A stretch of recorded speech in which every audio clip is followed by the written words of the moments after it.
చంద్రబాబు నాయుడు తాను 3 దశాబ్దాల క్రితం ఉపయోగించిన అంబాసిడర్ కారును పరిశీలించి ఆ కారుతో ఉన్న అనుబంధాన్ని గుర్తు చేసుకున్నారు. 393 నెంబర్తో ఉండే ఈ అంబాసిడర్ కారు చంద్రబాబు నాయుడు సొంత వాహనం. ఉమ్మడి రాష్ట్ర ముఖ్యమంత్రిగా 393 నెంబర్ ఉన్న ఈ అంబాసిడర్ కాన్వాయ్లో ముఖ్యమంత్రి రాష్ట్రంలో విస్తృతంగా పర్యటించేవారు. 393 అంబాసిడర్ అంటేనే CBN బ్రాండ్ కార్ అనేలా ఈ కారు గుర్తింపు పొందింది.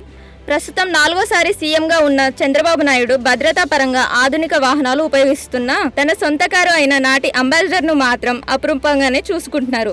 ఇప్పటి వరకు హైదరాబాద్ లో ఉన్న ఈ కారును అమరావతిలోని తెలుగుదేశం పార్టీ కేంద్రాలయంలో ఇకపై ఉంచనున్నారు. పార్టీ కార్యాలయానికి వచ్చి తిరిగి వెళ్తున్న సమయంలో ఆనాడు తాను వాడిన అంబాసిడర్ కారును చంద్రబాబు పరిశీలించి ఆ కారులో తన ప్రయాణ స్మృతులను గుర్తు చేసుకున్నారు.